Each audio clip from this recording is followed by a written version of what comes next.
រៀបចំដាក់ដំណើរការកម្មវិធីបណ្ដុះបណ្ដាលវិជ្ជាជីវៈដល់យុវជនពីគ្រួសារក្រីក្រ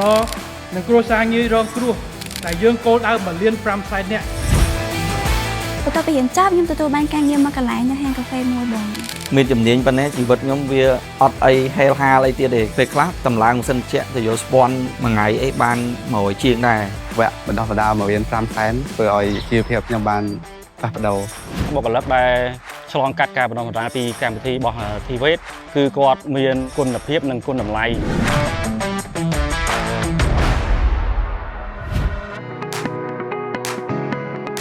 ដើម្បីឲ្យយុវជនកម្ពុជាទទួលបាននូវចំណេះដឹងជំនាញនិងទទួលបានការងារធ្វើនិងបង្កើតមុខរបរដោយខ្លួនឯងមានភាពម្ចាស់ការក្នុងការបង្កើនប្រាក់ចំណូលនិងលើកកម្ពស់កម្រិតជីវភាពរស់នៅឲ្យកាន់តែប្រសើរឡើងរាជរដ្ឋាភិបាលកម្ពុជានៅតែផ្ដោតលើមនុស្សជាចម្បងដោយក្នុងនោះបានដាក់ឲ្យអនុវត្តកម្មវិធីបណ្ដុះបណ្ដាលជំនាញវិជ្ជាជីវៈនិងបច្ចេកទេសដល់យុវជនមកពីគ្រួសារក្រីក្រនិងគ្រួសារងាយរងហានិភ័យនៅទូទាំងប្រទេសចំនួនប្រមាណ 1,500,000 នាក់កាលពីខែវិច្ឆិកាឆ្នាំ 2023 ខ្ញុំសូមប្រកាសដាក់ឲ្យអនុវត្តជាផ្លូវការកម្មវិធីបណ្ដុះបណ្ដាលជំនាញវិជ្ជាជីវៈនិងបច្ចេកទេសដល់យុវជនមកពីគ្រួសារក្រីក្រនិងគ្រួសារងាយរងហានិភ័យចាប់ពីពេលនេះតទៅ ពេលដែលខ្ញុំបានសិក្សាពីលោកគ្រូអ្នកគ្រូក្នុងសាលាហើយយកទៅចេញប្រកបរបររកស៊ីបែបស្តង់ដារអតិថិជនគឺគាត់មានទំនុកចិត្តទៅលើយើង 100% ការពីមុនខ្ញុំធ្វើការគឺប្រាក់ខែខ្ញុំបានតែ150នៅពេលដែលខ្ញុំរៀនជំនាញនេះគឺប្រាក់ខែខ្ញុំបានផ្ទុះដល់200ទៅ300ហើយនៅមានប្រាក់លើកទឹកចិត្ត commission bonus ទៀតបងកាលពីមុនធ្លាប់លើគេនិយាយថាសាលាដែលរៀនអត់អស់លុយគឺឧបករណ៍អត់ទំនើបហើយវាចាស់ប៉ុន្តែជាក់ស្ដែងនៅពេលដែលបានចុះឈ្មោះចូលរៀនគឺអត់ដូចអីដែលគេនិយាយទេឧបករណ៍គឺថ្មីហើយគ្រូក៏គាត់ល្អដែរគាត់យកចិត្តទុកដាក់គាត់បរៀនដិតដល់ក្នុងសាលារបស់ខ្ញុំមានការអនុវត្តផ្ទាល់មានការបង្រៀនពីលោកគ្រូអ្នកគ្រូដោយយកចិត្តទុកដាក់យើងអាចចេញទៅប្រកបអាជីវកម្មដោយខ្លួនឯងបាននិងអាចធ្វើការស្ថាប័នណាមួយក៏បានដែរ ខ្ញុំជ្រើសរើសជំនាញជួសជុលទូរស័ព្ទដៃនេះដោយសារទី1ជំនាញនេះគឺជំនាញដែលខ្ញុំស្រឡាញ់ទី2ជាជំនាញមួយដែលមិនសូវប្រើកម្លាំងសមស្របជាមួយនឹងកាយសម្បទាខ្ញុំអាចធ្វើបាននិងមិនបំលាស់ទីទៅណាច្រើន ដោយសារតែជំនាញនិងគុណភាពបណ្ដុះបណ្ដាលឆ្លើយតបទៅនឹងតម្រូវការទីផ្សារការងារវិស័យឯកជនសាទរចំពោះគោលនយោបាយខាងលើនេះ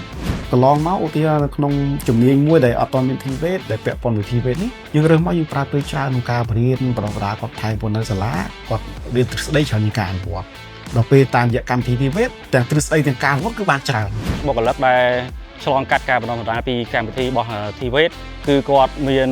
គុណភាពនិងគុណតម្លៃជាសារៈប្រយោជន៍សំខាន់ដល់សហគ្រាស គាត់មានសក្តានុពលខ្លាំងក្លាក្នុងការងារផលិតកម្មជាពិសេសគឺគាត់ទទួលបាននៅចំណេះជំនាញបច្ចេកទេសពីសាលាមកផ្ទាល់តែម្ដងហើយក្រុមហ៊ុនធ្វើការបន្ថែមទៅលើការតម្រង់ទិសតិចតួច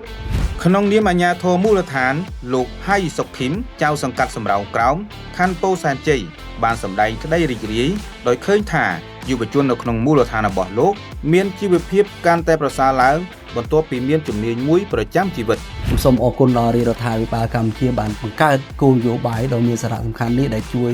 ដល់គ្រួសារក្រីក្រគ្រួសារងាយរងគ្រោះក៏ដូចជាប្រជាជនទូទៅដើម្បីប្រកបរបរចិញ្ចឹមជីវិតដោយមានជំនាញជាជីវៈយ៉ាងពិតប្រាកដ កម្មវិធីបណ្ដុះបណ្ដាលជំនាញវិជ្ជាជីវៈនិងបច្ចេកទេសដល់យុវជនមកពីគ្រួសារក្រីក្រនិងគ្រួសារងាយរងហានិភ័យ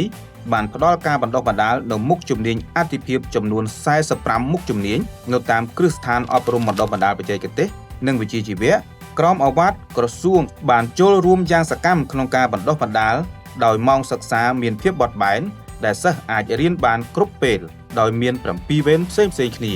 មានគ្រូដែលមានបទពិសោធន៍មានសញ្ញាបត្រជំនាញ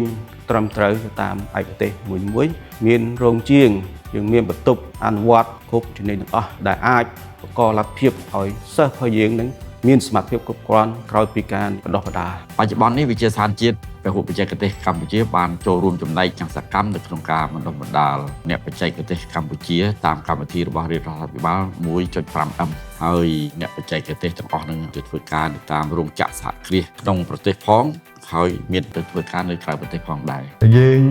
បានធ្វើការទំនាក់ទំនងជាមួយវិស័យឯកជនពីព្រោះវិស័យឯកជនជាអ្នកប្រើប្រាស់កម្លាំងពលកម្មផ្ទាល់ហើយយើងគាត់យល់អំពីសមត្ថភាពតម្រូវការជំនាញរបស់គាត់ហើយជាពិសេសគឺឲ្យគាត់និយាយតម្លៃថាតើសិស្សដែលយើងធ្វើការប្រកបដល់ហ្នឹងគាត់មានសមត្ថភាពអាចប្រើប្រាស់បានឬមួយប្រើប្រាស់មិនបានអីគឺយើងអាចធ្វើការកែលម្អ ចាប់តាំងពីថ្ងៃបើកបវេសនកាលនៅពាក់កណ្ដាលខែមករាឆ្នាំ 2024 មកដល់ត្រីមាសទី 1 ឆ្នាំ 2026 កម្មវិធីបណ្ដុះបណ្ដាលជំនាញវិជ្ជាជីវៈនិងបច្ចេកទេសដល់យុវជនមកពីគ្រួសារក្រីក្រនិងគ្រួសារងាយរងហានិភ័យ 1.5 លាននាក់ទទួលបានលទ្ធផលល្អប្រសើរដោយបានបណ្ដុះបណ្ដាលក្រុមយុវជនគោលដៅនិងប្រជាពលរដ្ឋខ្មែរប្រមាណ 27,000 នាក់ក្នុងនោះគ្រឹះស្ថានក្រមអាវ៉ាតក្រសួងប្រមាណ 23,000 នាក់និងក្រមមូលនិធិអភិវឌ្ឍជំនាញប្រមាណ 40,000 នាក់ សូមអរគុណដល់ថ្នាក់ដឹកនាំដែលគាត់បានយកចិត្តទុកដាក់ជាពិសេសដល់ទឹកដីហ៊ុនម៉ាណែតដែលគាត់ដាក់ចេញនៅអាហារូបករណ៍ឲ្យបងប្អូនណាខ្វះខាតឲ្យមករៀននៅសាលាដែលគាត់មិនបង់លុយហើយនឹងមានមុខជំនាញច្បាស់លាស់ដូចខ្ញុំបាទឥឡូវបានដើរធ្វើកិច្ចការតាមផ្ទះបានអីបានចំណូល យុវជនយើងទាំងអស់ដែលអត់ទាន់មានការងារធ្វើច្បាស់លាស់អាចចូលមកសិក្សាក្នុងកម្មវិធីទីវេត 1 លាន 5 សែននេះបាន នាងខ្ញុំសូមអរគុណដល់រាជរដ្ឋាភិបាលដែលគាត់បានបង្កើតគម្រោង 1 លាន 5 សែននេះ ពួកខ្ញុំអាចនឹងមានឱកាសរៀនផងដែរបើសិនជាមិនមានកម្មវិធីនេះ ធីវេតជួយខ្ញុំមានជីវិតល្អប្រសើរ